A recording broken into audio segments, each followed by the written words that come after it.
செய்தி. வணக்கம். விவி செய்திகளுக்காக ஊர் செய்திகள் வாசிப்பது ஸ்பெர்னா. ராணிப்பேட்டை மாவட்டம் ஷோலிங்கர் யோகலட்சுமி நரசிம்ம சுவாமி திருக்கோவிலில் கார்த்திகை பெருவிழா நடைபெற்று வருகிறது. யோக நரசிம்மர் ஆண்டில் 11 மாதங்கள் யோக நிலையிலும் கார்த்திகை மாதம் 5 வாரங்கள் மட்டும் கண் திறந்து பக்தர்களுக்கு அருள்பாலித்து வருகிறார்.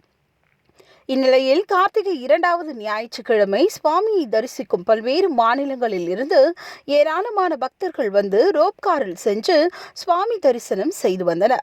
இதனிடையே ரோப்கார் இயங்காமல் ரோப்கார் பணியாளர்கள் 1 மணி நேரம் மதிய உணவுக்கு சென்றதால் பக்தர்கள் அதிக நேரம் காத்திருக்க வேண்டிய சூழல் ஏற்பட்டது. இதனால் வெளியூர்களில் இருந்து சுவாமியை தரிசிக்க வந்த பக்தர்கள், முதியோர்கள், குழந்தைகள் என பலரும் உணவின்றி தவித்தனர். எனவே ஆலய நிர்வாகத்தினர் இனிவரும் காலங்களில் ரோப்காரை இடைவெளியின்றி இயக்கிட உரிய நடவடிக்கை எடுக்க வேண்டும் எனவும், மேலும் ரோப்கார் கட்டிடத்தில் பக்தர்களுக்கு உணவகம் அமைக்க வேண்டும் எனவும் பக்தர்கள் கோரிக்கை வைக்கின்றனர்.